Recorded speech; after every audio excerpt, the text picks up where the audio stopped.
Hybrid family, welcome back to the channel, and today we're going to be going over the top 10 most underrated cards in Madden 24. Now, what I mean by underrated is these players are still probably on a lot of people's teams, but they're not nearly as talked about as much. And since we do know Rookie Premier has to be coming around the corner, maybe these are some cards that you can replace with your more expensive cards on your team so you can have more coins to take a part of that promo.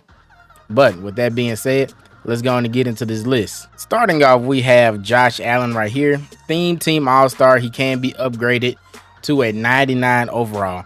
And so with these Theme Team All-Star cards, they're really good. They get their charged up X factors. So anything that you want to run right there. And then for these abilities, they do get a lot of good discounted abilities that you can really just work with. Josh Allen has that Slinger 3 release. He's also 6'5", and I want to say he gets up to, does it show it? It shows it. He gets up to 97 speed. So overall, this is a good budget option, especially if you can get some of those 94s and 97 overall Theme Team All-Star players to go ahead and quick sell them for them Theme Team coins. Now, I understand we know Donald Parham from last year, 6'8", the aggressive catch guru. But this year, aggressive catching, being tall, it doesn't really help that much. It helps a lot in certain situations, but it's not as overpowered as it was in Madden 23. But 6'8", 99 speed, 98 speed, 240 pounds, which means he does get the fast juke animation with the decent run block sitting at 83 and great route running. Now, this card is not nearly talked about enough solely because of the ability stack that he gets. But matchup nightmare for 0, short and elite for 0, bruiser for 1, and also deep and elite for 1. And you can stack a little short and elite and also matchup nightmare. Frankly, he's more worth the price than, like, let's say a Mark Andrews or any other of these new 99 overall tight ends that we have in the game.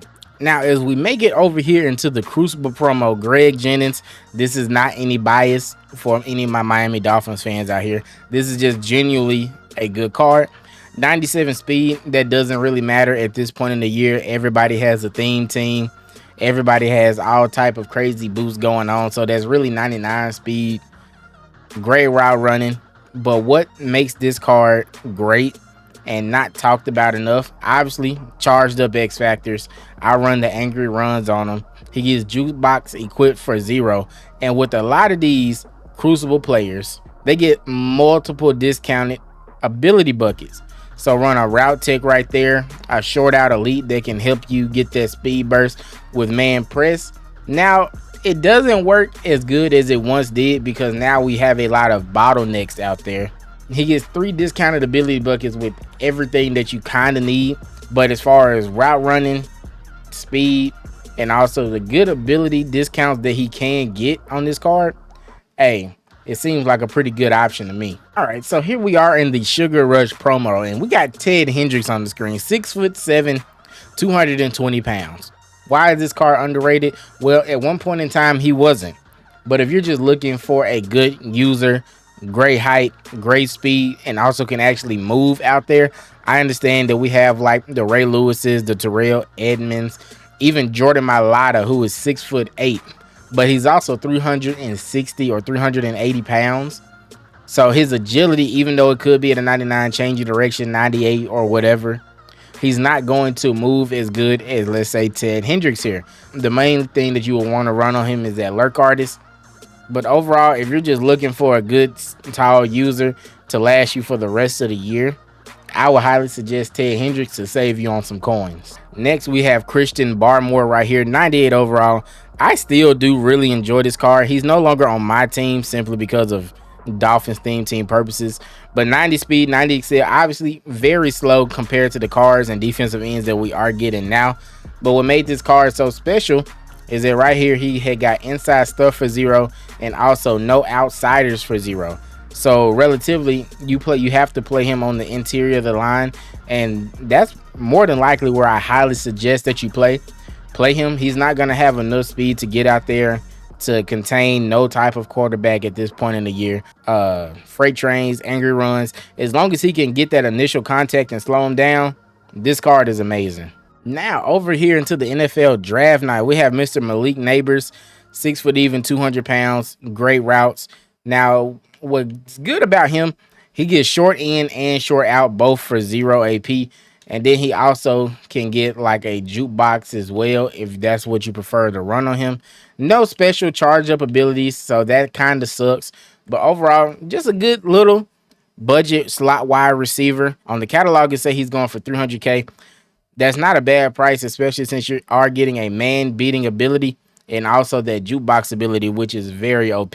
Next, we have Mr. JC Latham, in which I was convinced was going to be my in-game right tackle for the rest of the year. 97 strength, great speed, great agility, 6'6", 360 pounds. What's good about him? He's also going for 300K. So not the cheapest, but also not the most crazily overpriced. He gets that nasty streak for 0, and he also gets secure protector for 0. Nasty streak actually works really good this year, paired with the vanguards and the honorary linemen. JC Latham should really be on your team if you're trying to ball out on a budget. All right, winding down on this list, we do have Joe Burrow. Now, if you do want to just go ahead and have a straight out 99 quarterback over Josh Allen, I completely agree with you. Joe Burrow is going for 280,000 coins. He gets that Roman dead eye baked on for 0. No charged up abilities or anything like that. But I do believe that with all of these, you can get gunslinger, set feet lead.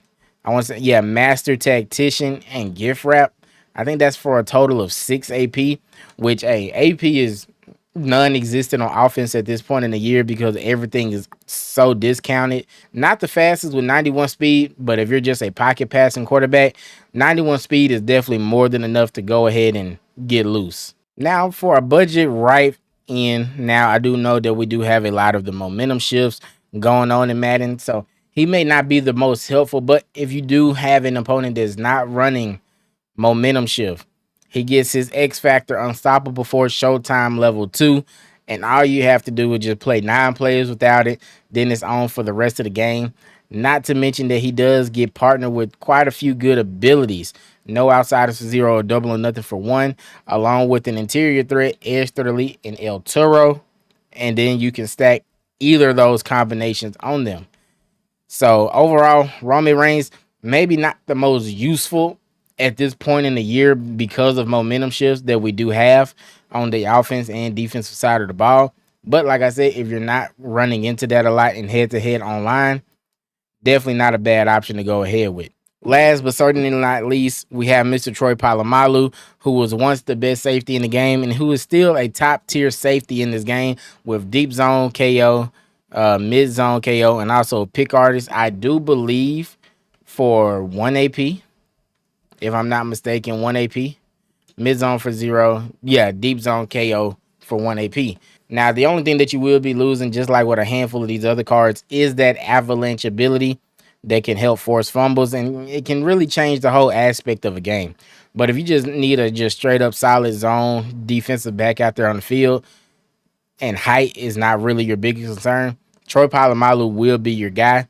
Now, if you did enjoy this video, make sure you do hit that like button. Comment down below. Did I miss out on any underrated cards that you're using on your team, or did I just hit the nail on the head? As always, I do love you all tremendously. And don't forget to hit that subscribe button again before y'all head out. We are so close to 1.1K, but our ultimate grind is at 2,000 subscribers. But until next time, my brothers and sisters, I'm out.